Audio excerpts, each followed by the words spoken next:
My hands trembled as I watched Tommy toss the carefully wrapped package onto the growing pile of discarded gifts. 16 years old, slouched in his designer chair, he didn't even try to hide his disdain. "Another one from Grandma," he announced to the room of guests, rolling his eyes. "Probably another sweater or some ancient book." The laughter that followed cut deeper than any knife. My daughter Sarah, perched on the leather sofa I'd bought them last Christmas, didn't even attempt to correct him.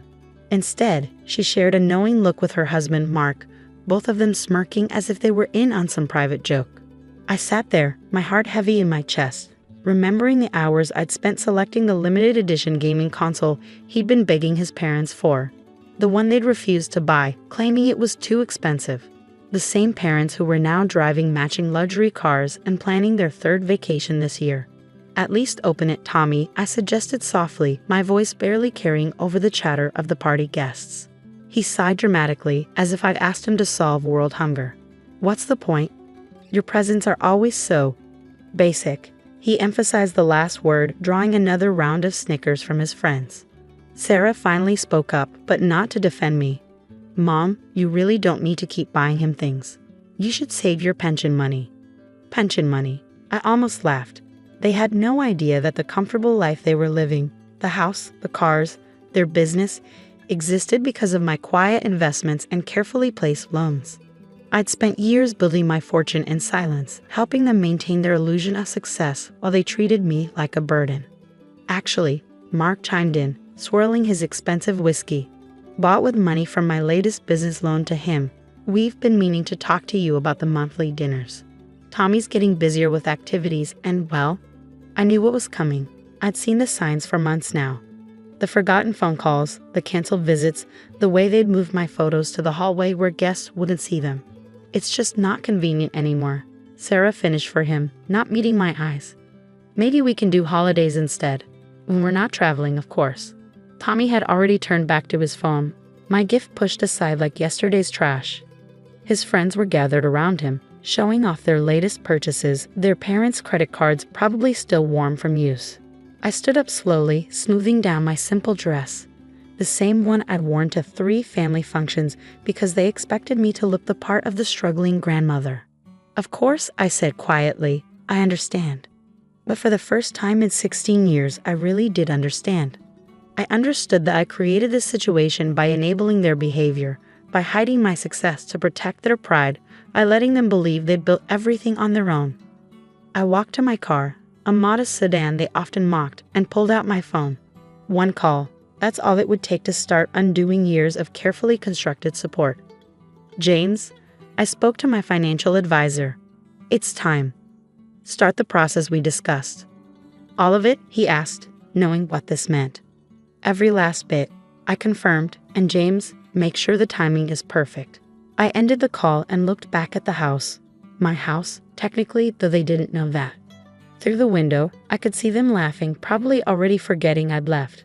Tommy was showing off something on his phone. Sarah and Mark were bragging to other parents about their upcoming cruise. Let them laugh. In exactly 30 days, when their credit cards stopped working, when their loans came due, when the truth about who owned their lifestyle became clear, the laughter would stop. I started my car, thinking about the unopened gift.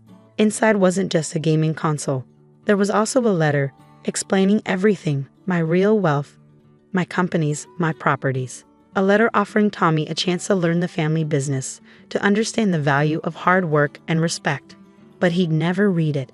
None of them would until it was too late. As I drove away, my phone started buzzing. Sarah, probably remembering she needed something from me. I turned it off, feeling lighter than I had in years. Sometimes the greatest gift you can give someone is the truth. And sometimes the truth comes with a price tag they never expected to pay. The next morning, I walked into my real office, the one they'd never seen, on the top floor of the city's premier business district. My secretary handed me a stack of papers. "Everything's ready," she said. "Are you sure about this?" I looked at the documents that would unravel their carefully constructed facade. Property transfers, loan recalls, trust fund dissolutions. 16 years of enabling their disrespect was about to end. "Yes," I replied, picking up my pen. "It's time they learned what basic really means." The first cracks appeared exactly 7 days later. I was sitting in my office, reviewing quarterly reports, when Mark's number flashed across my screen. I'd been expecting this call. Martha. His voice had lost its usual condescending tone, replaced by barely contained panic. There must be some mistake. The business account. It's frozen. I took my time responding, letting the silence stretch uncomfortably. Oh, that's concerning. I have suppliers waiting for payment. The bank says all our loans are being recalled. They mentioned your name. The confusion in his voice almost made me smile. Almost. How strange, I replied, keeping my voice neutral. Have you tried calling your other investors? He laughed nervously. What other investors? We built this business ourselves. You know that. Did I? I glanced at the documents spread across my desk, proof of every silent investment, every strategic loan, every carefully placed connection that had built their self-made success. Mark, I'm rather busy right now. Perhaps you should discuss this with Sarah. She's not doing well, he admitted. The credit cards stopped working. All of them. Tommy's private school called about unpaid fees and the house payment. I cut him off. I'm sure you'll figure something out. After all, my advice is usually too basic for your tastes. The line went quiet. Then Martha, if you know something. Goodbye, Mark. Give my love to Tommy, though I suppose he's too busy to hear it. I hung up, turning to the wall of windows overlooking the city. Somewhere out there, my daughter was probably starting to realize that her perfect life had been built on a foundation she'd never bothered to understand. The next few days brought a flood of calls and messages, each more desperate than the last. Sarah's voicemails went from demanding to pleading. Tommy, who'd never called me before, suddenly remembered my number. Grandma, his message said, Mom's crying all the time. Dad's locked himself in his office. Please call us back. But I didn't. Instead, I watched through my network of financial advisors as reality crashed down around them. The country club membership suspended. The private school requesting immediate payment. The luxury cars receiving notices of repossession.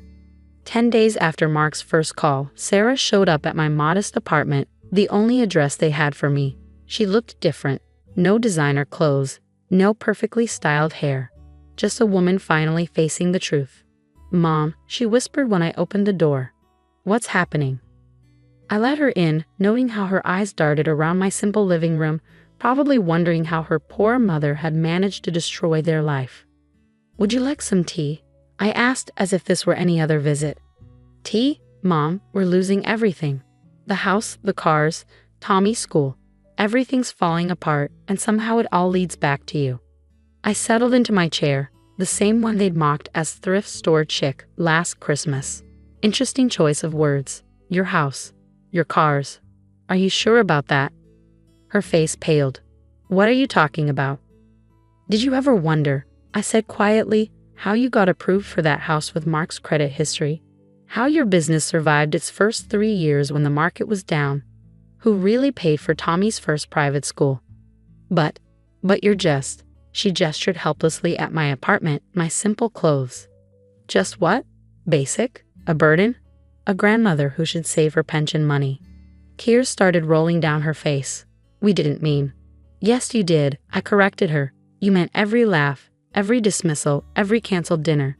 You meant it when you taught Tommy that I wasn't worth his time or respect. Is this revenge? She whispered. I shook my head. No, Sarah. This is a lesson, one that's 16 years overdue.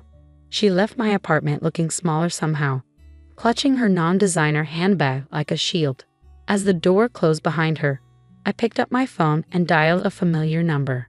Is everything prepared for phase 2? I asked my lawyer. Yes, he confirmed. The trust fund documents will be delivered tomorrow.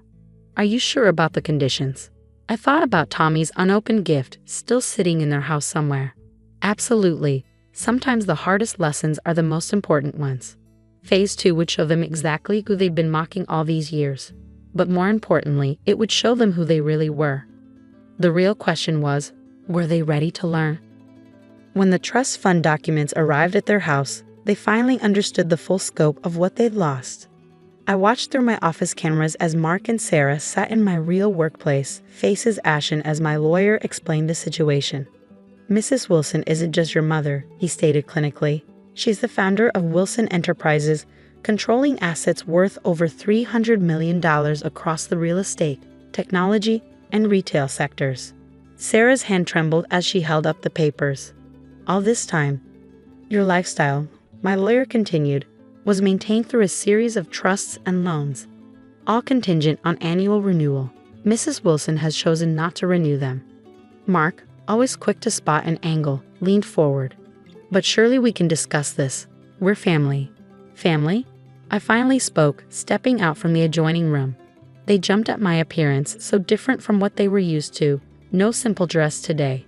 Instead, I wore what I usually did in this office, a tailored suit that cost more than their monthly mortgage. Mom, Sarah started. The time for discussion was 16 years ago. I cut in. Before you taught Tommy that kindness was weakness.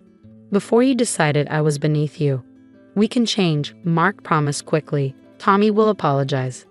We'll do weekly dinners, holidays, anything you want. I smiled, but there was no warmth in it. That's not how this works anymore. The trust fund has new conditions. My lawyer distributed another set of documents. Tommy's education will be fully funded, but only at a public school. Your business will receive a basic operating loan. Enough to keep it running, but not for luxuries. The house can be maintained, but downsized. These conditions, I continued, are non-negotiable. But there's one more thing. I pulled up Tommy's unopened birthday gift, now slightly dusty.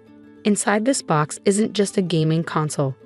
It's an opportunity, a letter explaining everything, offering Tommy an internship, a chance to learn the business from the ground up, to earn what you've taken for granted. Sarah's eyes filled with tears.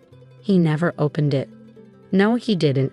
Just like you never opened your eyes to what you were teaching him, about money, about respect, about family. I stood smoothing my suit. You have 24 hours to accept these terms. After that, everything goes to charity. And if we accept, Mark asked, then you start over. You learn the value of what you had. Most importantly, Tommy learns that actions have consequences. They left my office looking shell-shocked, clutching the documents that outlined their new reality. As the door closed behind them, my secretary entered. Their car is being repossessed in the parking lot, she informed me. Should I call them a cab? I thought about it. No, the bus stop is 3 blocks away. It's time they learned how the other half lives. That evening, sitting in my real home, a penthouse overlooking the city, I received a text from Tommy, a photo of an opened birthday gift, and 4 words that gave me the first glimmer of hope. I'm sorry, Grandma. Teach me. Sometimes the hardest lessons come wrapped in the most expensive packages, but true value isn't measured in dollar signs. It's measured in understanding, in growth, in the willingness to learn from our mistakes. As I watched the sun set over the city I quietly built while they mocked my simple life, I realized that this ending was also a beginning, not just for them, but for me too. Because sometimes the greatest power isn't in hiding who you are, but in finally letting people see the truth, even if that truth comes with a price tag they never expected to pay. And Tommy, well, he starts his internship next week, in the mailroom, just like I did 40 years ago. Sometimes the longest journeys begin with returning an unopened gift.